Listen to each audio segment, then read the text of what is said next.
Aménager, construire, gérer en Moselle et Nord-Lorraine, société d'économie mixte, la Sodevam a fêté en 2024 ses 35 ans et ne cesse de montrer son utilité pour concourir à l'attractivité et la qualité de vie des territoires.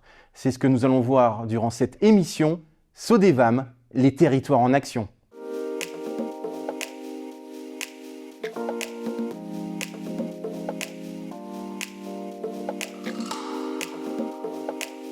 Bonjour à tous, ravi de vous retrouver une nouvelle fois au Tout Aïut pour cette nouvelle émission, la dernière déjà de cette saison. Et aujourd'hui, nous allons partir du côté de Bassam, petite commune de 3000 habitants, un tout petit peu moins, à côté de Thionville, pour découvrir le complexe golfique sur la ZAC du Kickelsberg, inauguré en septembre 2020 sur 25 hectares. Comment ce projet a vu le jour? Nous allons en parler aujourd'hui avec nos deux invités, à commencer par Claire Talbot, directrice des projets de la Sodevam. Bonjour Claire. Bonjour. Vous avez commencé la saison, vous la finissez, c'est la boucle est bouclée. Tout à fait. Et à vos côtés, nous avons Stanislas Masson, directeur donc de ce magnifique golf. Bonjour Stanislas. Tout à fait, enchanté, bonjour. Et on va commencer immédiatement cette émission avec la genèse du projet. Claire, la première question, elle est assez simple. Pourquoi finalement, quand la Sodevam a été désignée en 2009, quel a été l'état des lieux plutôt ?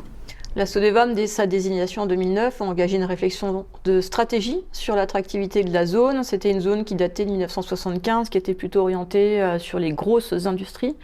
Et la Sodevam a proposé, en accord avec les élus, d'apporter un peu plus de diversité et de mixité fonctionnelle, en ajoutant à cette industrie potentielle des PME, PMI, donc des terrains à vendre aux petites et moyennes entreprises, de l'habitat, pour renforcer l'habitat sur la commune, et également un projet de loisirs pour renforcer l'attractivité et le côté loisir qui prenait naissance aussi sur la base nautique de Bassam, donc en complément du golf.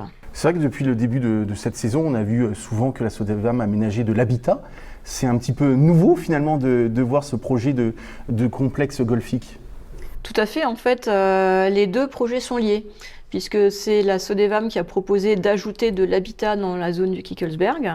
En fait, c'est un montage. L'intérêt d'une ZAC et d'un contrat de concession, c'est l'habitat qui a permis de financer le golf. On y reviendra par la suite, je crois. Et justement, pourquoi finalement le choix d'un golf urbain plutôt qu'un autre équipement sur ce site ? La Sodevam a justement mené une étude de marché et un diagnostic de ce qui était proposé. Et le golf urbain est apparu assez rapidement. Premièrement, pour renforcer l'attractivité de la commune, en lien avec son côté loisir et la base nautique. Également pour valoriser une réserve foncière, puisque vous savez que le terrain est traversé par des lignes électriques. Donc le golf permettait d'y créer un clubhouse à un endroit constructible et puis d'aménager donc le parcours sur le reste du terrain. Le golf urbain a été choisi dès le départ, donc un golf 9 trous, ce qui a été un peu critiqué au départ, mais qui finalement nous paraissait pertinent, ainsi qu'aux élus, puisque ça permettait aux joueurs de pratiquer leur sport favori sur le temps de la pause déjeuner, avec un restaurant qui était également créé dans le clubhouse. Le côté qu'on voulait mettre en avant également sur ce golf, c'était de le tourner vers l'enseignement et l'entraînement, donc plutôt tourné vers la jeunesse. La genèse de ce projet date de 2009. Ce projet a vu le jour en 2020. Il y a eu 11 ans finalement. Quelles ont été les étapes principales durant cette période ? Alors tout d'abord la maturation du projet de golf, où on s'est fait assister par un spécialiste qui a donc mené une étude de diagnostic et une étude de marché.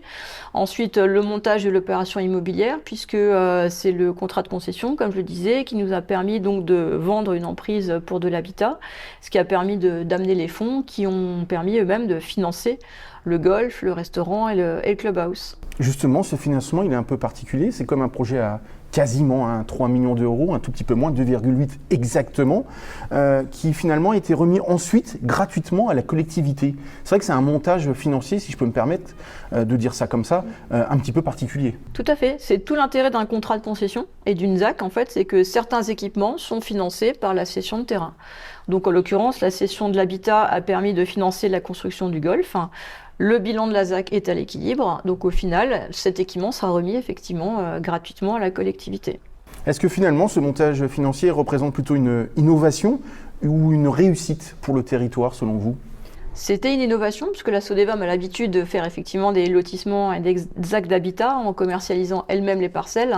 Là, le choix qui a été fait, c'est de commercialiser une seule escalope foncière, comme on dit, afin de ramener les millions nécessaires à l'aménagement du golfe. Sinon, il aurait fallu attendre de nombreuses années. Comme vous le dites, le montage a déjà pris quelques années.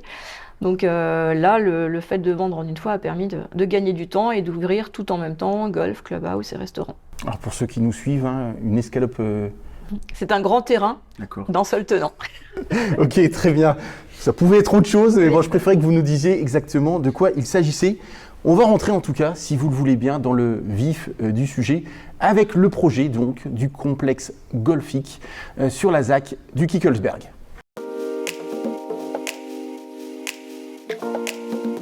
Stanislas, est-ce que vous pouvez nous décrire précisément ce que comprend ce complexe golfique ? Alors, comme l'a dit Claire, en fait, donc, le golf est composé d'un 9 trous. Peut-être un petit peu différent des autres grands 9 trous, en fait, parce qu'il est composé principalement de par 3. C'est des distances assez courtes, en fait. Et on a un par 5 qui fait donc ça, c'est un très long trou. Et 3 autres qui sont des par 4. Donc ça va être notre partie un peu plus, on va dire, sportive pour faire un peu de compétition. Nous avons aussi un 9 trous pitch and putt. Pitch and putt, en fait, veut dire que les distances sont de maximum 100 mètres. Au-delà, c'est un compact. Et au-delà, on passe sur notre 9 trous à nous. 9 trous pitch and putt, ce qui est bien, c'est qu'il a été labellisé France. C'est-à-dire que je peux faire des tournois dessus pour faire des qualifications sur les championnats de France. Et puis après, amener mes joueurs qualifiés faire le vrai tournoi. Autour de ça, on a une zone de practice donc, qui va de 0 jusqu'à 250 mètres. Donc, ce qui permet pour moi, avec mes élèves, de travailler tous les types de coups, du plus petit au plus grand. C'est assez rare quand même qu'un practice soit aussi long. Généralement, ils sont limités à 200, 220 mètres. Donc là, ce qui est bien avec ce practice-là, comme l'a dit Claire, c'est qu'on peut travailler et faire une vraie zone d'entraînement sur ce poste-là. Il y a à peu près 20 postes extérieurs pour les beaux jours, en pleine saison. Et même si en fait on est en période hivernale où il pleut, où il neige, en fait, on rapatrie nos élèves en fait sur un practice couvert qui permet de pouvoir garder une qualité d'enseignement et que les gens puissent ne pas être dans l'eau ou apprécier en fait le cours. Et là, on a 10 postes en intérieur. Donc ça veut dire que Claire n'a aucune excuse pour ne pas venir jouer au golf. Est-ce que vous avez essayé ? Toujours pas. Toujours pas. Pour la prochaine fois, hein. Ouais. Qu'y a-t-il d'autre dans ce complexe golfique ? Il y a un clubhouse, donc comme l'a dit Claire. Il y a un clubhouse qui est avec une partie restauration et une partie en fait pro shop, surtout sur du consommable, les tis, les balles, les gants, ce dont ont besoin en fait nos golfeurs pour jouer. Et on a une partie putting green. Pour faire simple, c'est la partie la plus noble d'un golf. C'est celle qui nous permet de faire rouler la balle en direction d'un trou et de pouvoir travailler en fait cette zone-là. Vous êtes à la tête de ce golf depuis le début ? Non, je suis arrivé donc en mai 2025. Ah, donc vous êtes un tout jeune directeur de ce golf. Un golf qui marche très très bien puisqu'au début, on est parti de 60 adhésions. En 2023, 300. Et là, on vient de franchir un nouveau cap, plus de 600. C'est ça. Actuellement, on est donc à 609 licenciés. Et par rapport à et même en 2025, on était à 588. Et là, donc 609. Comment vous expliquez finalement ce succès, puisqu'on peut parler de succès, hein, quand on parle de 60, aujourd'hui plus de 600, c'est quand même équivoque. Alors ça, je pense que c'est un peu la politique YouGolf. En fait, YouGolf Blue Green donc, est une société qui a pour valeur de faire développer le golf et surtout chez les nouveaux. On a une politique, on essaye en fait, on a une phrase entre nous, on veut mettre tous les Français au golf. Et donc, on fait plein de process et d'initiations pour faire découvrir cette activité-là. C'est lié notamment aux Jeux Olympiques 2024 de Paris, c'était un petit peu dans le projet, je crois. Oui, aussi. Et donc, le fait de faire plein d'initiations, les gens, en fait, ont un nouveau regard, en fait, on va en parler après, mais sur le golf et en fait, de comment, sur la consommation de l'eau et tout, et en fait, ils essayent. Et le fait de faire ça, automatiquement, le nombre de licenciés augmente tous les ans. On va peut-être un jour atteindre un plafond de verre, mais pour le moment, on est toujours en augmentation constante. On n'en est encore pas là. En tout cas, il y a une place importante qui est donnée, je crois, à la pédagogie, vraiment, chez vous. On travaille énormément avec des scolaires. Ensuite, il y a Saint-Pierre-Chanel, donc, où on leur donne des cours le lundi et le mardi, comme une école de golf standard, mais en fait en semaine, qui a pour but d'être un sport-études. au fur et à mesure. En fait, ils attaquent à la 6e et ils terminent jusqu'à la 3e. Et autre chose, on travaille avec d'autres scolaires comme la ville de Bassam ou Yutz, où en fait là ils font des sessions d'1 heure sur un trimestre où ils viennent 6 fois 1 heure et puis en fait les enfants viennent découvrir l'activité. Claire, je crois que l'un des aspects remarquables en tout cas de ce projet, c'est le système d'arrosage. Alors c'est peut-être pas novateur, vous allez peut-être me le dire ou pas d'ailleurs, mais en tout cas il est totalement autonome, fonctionnant uniquement avec les eaux de ruissellement. Est-ce que vous pouvez nous expliquer un petit peu ce choix et le fonctionnement d'une manière générale ? Oui, tout à fait. Pour le projet de la ZAC du Kickelsberg, comme toujours, la Sodevam est partie sur des gestions alternatives des eaux pluviales et donc il était absolument inenvisageable de recourir à l'eau potable pour arroser un golf. Donc on a choisi dès le départ de récupérer toutes les eaux pluviales dans un bassin qui sert à la fois à la rétention et à l'arrosage du golf, complété si besoin est par un forage que nous avons réalisé en face à utiliser pendant l'été. Stanislas, je crois savoir, pour continuer sur la question à Claire, que vous cherchez à avoir le label biodiversité. Ouais, ça c'est une grosse demande de Hugo Burin, que chacun de nos golfs est un label biodiversité. Ça demande beaucoup de travail et surtout il y a pas mal de petits critères à respecter, comme d'avoir donc un golf qui est pratiquement à 100% autonome sur, comme l'a dit Claire, sur l'arrosage de son golf. Mais aussi en fait on essaie d'utiliser le moins possible des produits phytosanitaires, en gros la chimie pour faire en sorte que nos greens soient de qualité. On essaie d'en utiliser le moins possible. Pour le moment la FFG nous a interdit les produits phytosanitaires dans les hautes herbes, sur les fairways, pour faire simple c'est la piste d'aéroport, et c'est encore autorisé sur les greens mais ça l'est de moins en moins. Donc ça on respecte. On a des tondeuses donc autonomes qui nous permet en fait de limiter les machines, de limiter donc la consommation d'essence et de moins polluer.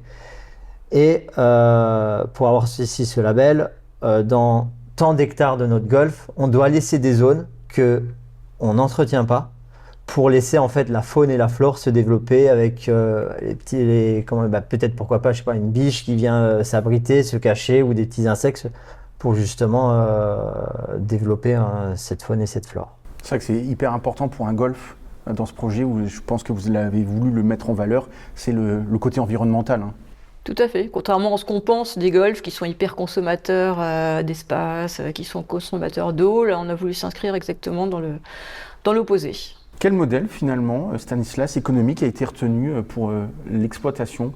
Comment finalement ce golf marche financièrement ? Il marche principalement par l'enseignement, quasiment...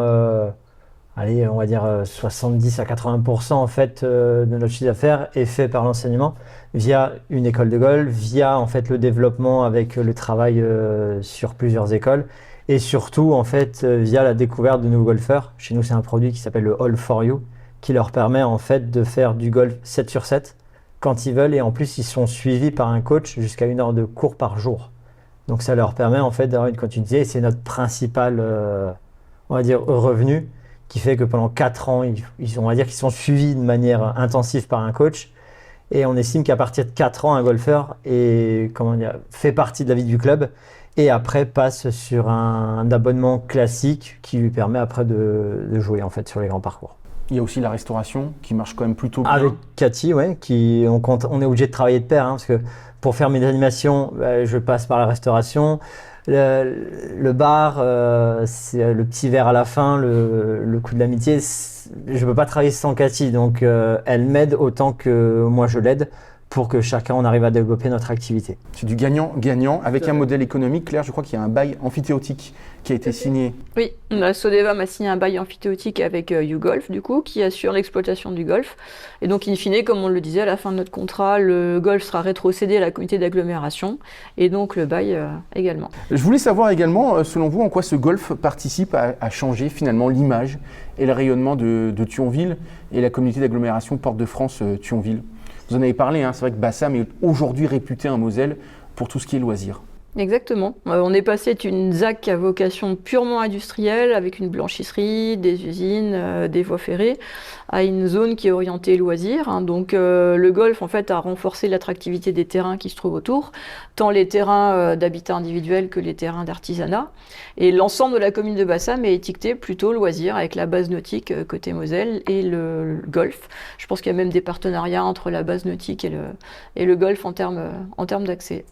Stanislas, est-ce qu'on sait déjà un petit peu le cœur ou les axes de développement de ce complexe golfique pour les prochaines années ou à moyen terme, on va dire? Ouais, le but, c'est de rendre le golf le plus accessible possible et de faire en sorte, en fait, qu'il y a plein d'animations, que les gens ont envie de venir, ont envie de rester, via le travail qu'on fait avec mon équipe de trouver des sponsors pour trouver des animations, qu'on ait des belles zones en fait bien entretenues, comme le practice par exemple. Je travaille en ce moment avec la Maison du Spa qui m'a financé quasiment 5 000 € de cible pour justement que cette zone soit super ludique et que même un non-golfeur, ça lui donne envie d'essayer de taper la balle.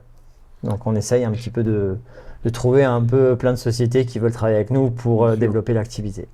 Claire, est-ce qu'il y a également à moyen terme des axes de développement sur la ZAC du Kickelsberg, en tout cas des projets à venir? Tout à fait, puisqu'on poursuit la commercialisation des parcelles artisanales qui se situent juste en face du golf. Le village artisanal, donc c'est un village de 6 cellules commerciales qui ont ouvert et qui ont été livrées par la Sodevam. Il y en a 3 qui sont occupées, donc 3 encore disponibles à la location. Et nous poursuivons donc la cession des parcelles. Vous verrez arriver en 2026 une belle entreprise qui a réservé 4 parcelles pour y implanter un grand atelier. Et également une société qui s'appelle LMN Golfing qui va ouvrir juste en face du golf pour une activité principalement orientée sur la revente de clubs d'occasion et un simulateur de golf. Donc en partenariat avec YouGolf. Ça va être bien pour nous, ça. Parce que dans les périodes hivernales, toujours compliqué de jouer quand il fait -1 ou 0 degré, ou alors les plus passionnés ou téméraires. Et le fait qu'il y ait ce magasin-là, ça n'a même pas été un concurrent en fait. On va travailler ensemble, parce que moi, mes élèves auront besoin de matériel, donc je vais pouvoir les envoyer chez lui. Et lui, comme il a un complexe avec des zones d'indoor, on va trouver une collaboration pour que moi, peut-être dans les périodes un peu plus compliquées, je puisse venir avec mes élèves, être au chaud et de proposer un enseignement de qualité dans une structure de qualité. Répondez-moi très franchement, est-ce que sur ce 9 trous, est-ce que vous avez déjà réussi un eagle, un trou en un? Alors un trou en un, pas encore. J'ai pour l'instant pas beaucoup le temps de jouer. Pourtant, moi je viens de l'enseignement. À la base, j'ai été directeur régional sur l'académie du golf. Et donc depuis qu'on m'a mis à ce poste-là, j'ai un petit peu moins le temps de jouer, mais j'espère. En tout cas, c'est un défi pour. Tout à fait, ouais, toujours le 3 en 1. Que l'on se voit. Pour terminer, Claire, la fameuse question, pas qui tue, mais en tout cas, c'est la question que je pose très régulièrement.